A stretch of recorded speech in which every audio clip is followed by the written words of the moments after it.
Salut les gars, c'est Polo, votre gars sûr pour un nouvel épisode de Zone Mixte. Lors de l'été 2021, Stéphanie Frappart a été la première femme qui a officié en tant qu'arbitre lors d'une compétition internationale. C'était lors de l'Euro. Et ce fut là l'aboutissement de plusieurs années de travail, mais aussi d'une ascension fulgurante de sa part. Stéphanie Frappart, à jamais la première, son histoire tout de suite, c'est parti.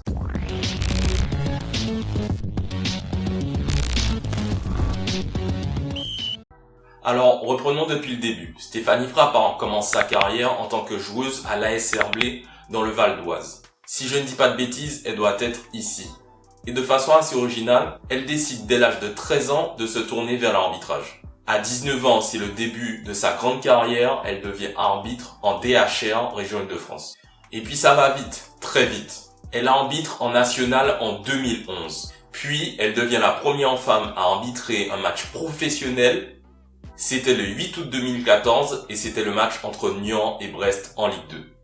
Un siffle qu'il faut siffler. On siffle pas les petites fautes, c'est bien. Quand on prend les bonnes décisions, tout va bien. Après, tout joueur reste un compétiteur, donc s'il y a de la contestation sur le terrain, voilà, on essaye de gérer et il n'y a pas de différence entre un homme et une femme. 2019 est l'année charnière pour Stéphanie Frappart. En avril de cette année, elle devient officiellement la première femme à arbitrer un match de Ligue 1. Moi, je veux monter en Ligue 1 seulement si j'ai les compétences. Je veux pas que, comme ça a pu être redit dans les médias, voilà, c'est parce qu'il faut une femme, etc. Il y a plus de joueuses, il y a plus de dirigeantes, il y a plus de coachs. Et l'arbitrage vient aussi dans ce sens-là, parce que plus on aura de joueuses, plus on aura d'arbitres, et plus on véhiculera les valeurs du foot féminin, et plus ça se développera.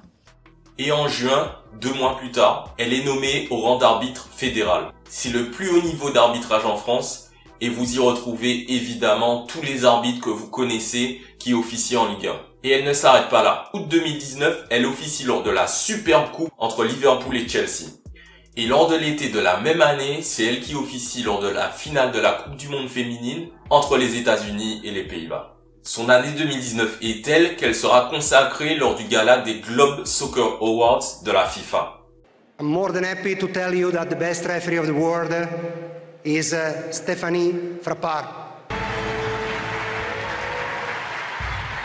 Et puis, elle continue sur sa lancée, évidemment.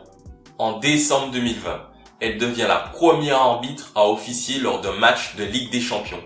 C'était lors de Juventus Dynamo de Kiev. Alors oui, Stéphanie, comme vous l'avez vu, est à jamais la première. Son statut de femme n'est évidemment pas la raison pour laquelle elle a été nommée pour officier lors de l'Euro 2021. Ce sont ses qualités d'arbitrage, au point que la question pourrait aujourd'hui se poser. Stéphanie Frappart joue-t-elle aujourd'hui dans la cour des plus grands arbitres internationaux? Et puis, surtout, que lui reste-t-elle aujourd'hui à accomplir? La réponse est évidente, officier lors d'une Coupe du Monde. Alors, pourquoi pas la prochaine, au Qatar, en 2022? C'est tout le mal qu'on lui souhaite, pour le football français, mais aussi pour elle et pour la place des femmes dans le sport. On espère que son parcours inspirera d'autres femmes et que nous verrons très rapidement et beaucoup plus souvent des femmes officier sur les terrains de foot. J'espère que cette vidéo vous a plu. Si c'est le cas, n'oubliez pas de liker, de partager cette vidéo, mais surtout, abonnez-vous. C'était Polo, votre gars sûr. À bientôt.